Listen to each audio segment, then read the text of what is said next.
جو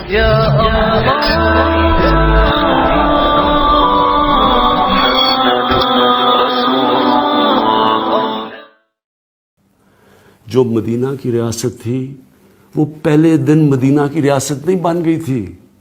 جب جنگ بدر ہوئی تھی تو صرف 313 تھے لڑنے والے، باقی ڈرتے تھے لڑنے کے لیے.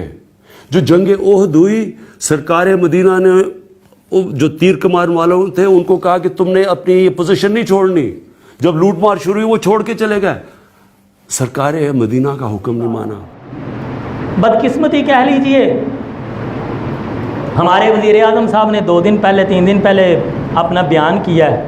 اس بیان میں انہوں نے یہ جملہ کہا ہے کہ صحابہ بدر میں 313 اس لیے تھے وہ ڈرتے تھے. صحابہ بدر میں 313 اس لیے تھے وہ ڈرتے تھے، وہ ڈرتے تھے. میرے پاس وقت نہیں ہے مگر میں آپ کو قرآن کی آیتیں بتاتا. صحابہ ڈرپوک نہیں تھے.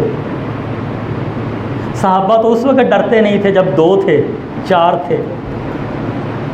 سمجھ لگ رہی ہے جی؟ صحابہ ڈرپوک نہیں تھے، صحابہ بہادر تھے، صحابہ ڈرپوک نہیں تھے. میں آپ سے اس لیے عرض کر رہا ہوں، آپ جس مرضی جماعت کے رہو لیکن جو غلط بات ہو نا اس کی حمایت نہ کرنا، ایمان کھو جاؤ گے. غلط بات نہ، کیونکہ ہر لڑکے کے پاس آج نا ٹچ موبائل ہے اور ہر ایک جو ہے نا وہ کمنٹس لکھ رہا ہے. میں احتیاطاً، میں آپ کی محبت میں آپ کی بھلائی کے لیے عرض کر رہا ہوں، خدا کے لیے اس کی دفاع میں نہ شروع ہو جانا. یہ دعا مانگو اللہ اس کو توبہ کی توفیق دے اور اللہ تعالی ہمیں کوئی پڑھا لکھا انسان عطا فرما دے. میں آپ کو اس بات کے 2 نقصان عرض کر رہا ہوں. پہلا نقصان، اگر تو اس نے بغض صحابہ سے کہا گیا، بغض صحابہ سے کہا تو گیا، لا علمی میں کہا، بغض نہیں ہے لا علمی میں کہا، انگریزی پڑھی ہے، آکسفورڈ میں پڑھا ہے بیچارہ، اسے پتہ نہیں ہے، اس نے جموں سے نکل گیا، کسی نے اس کو بتایا کہ دلیل انج دیں، انہیں دے ماری. ٹھیک ہے جی، کیونکہ نال والے بندے بھی تو وہی سن نا جڑے تقریر سکھاندے نے. اب جہالت ہے. اب ذرا اس کے نقصان آپ کو بتاؤں کیا ہوں گے. یہ تقریر پوری دنیا میں دیکھی ہوگی، یہودیوں اور عیسائیوں نے دیکھی ہوگی کہ نہیں دیکھی ہوگی؟ ہیں؟ مسلمانوں نے بھی دیکھی ہوگی، یہودیوں نے دیکھی ہوگی، عیسائیوں نے دیکھی ہوگی، ان کے پڑھے لکھے لوگوں نے دیکھی ہوگی. آج تک 1400 تاریخ میں، 1400 سالہ تاریخ میں جو میرے پاس دستیاب علم ہے، میں نے یہ نہیں پڑھا کہ بدر کی لڑائی میں صحابہ کی بزدلی کا تذکرہ ہے. بدر کی لڑائی تو صحابہ کے ایمان اور شجاعت کی گواہیاں دیتی ہے. یہ 1400 سالہ تاریخ میں پہلا بندہ ہوا ہے جس نے یہ کہا کہ بدر کی لڑائی میں اس لیے نہیں گئے تھے، بزدل تھے. یہ پہلا تاریخ میں بندہ ہوا ہے.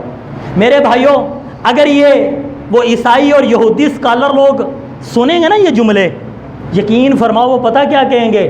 انہوں نے مارن دی لوڑ نہیں، انہوں نے اپنا وزیر اعظم کینوں بنایا ہے جنہوں پتہ ہی کوئی نہیں.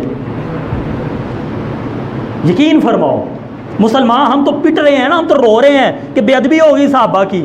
وہ ہنس رہے ہیں کہ ایسا پڑھا لکھا آدمی انہوں نے بٹھا دیا، اسلامی جمہوریہ پاکستان کا وزیر اعظم بنا دیا، جس کو یہی پتہ نہیں ہے کہ بدر کی لڑائی میں تو بچے ایڑیاں اونچیاں کر کر کے جانے کے لیے تیار ہیں.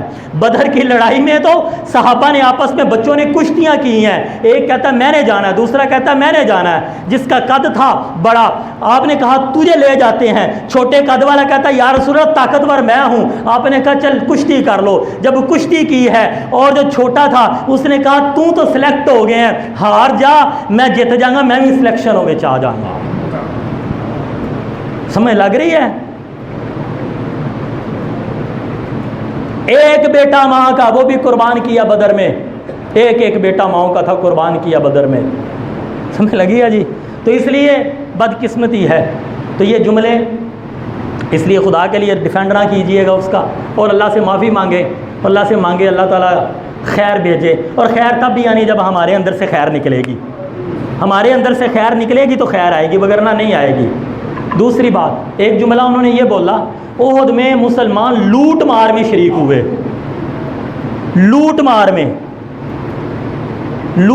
میں شریک ہوئے.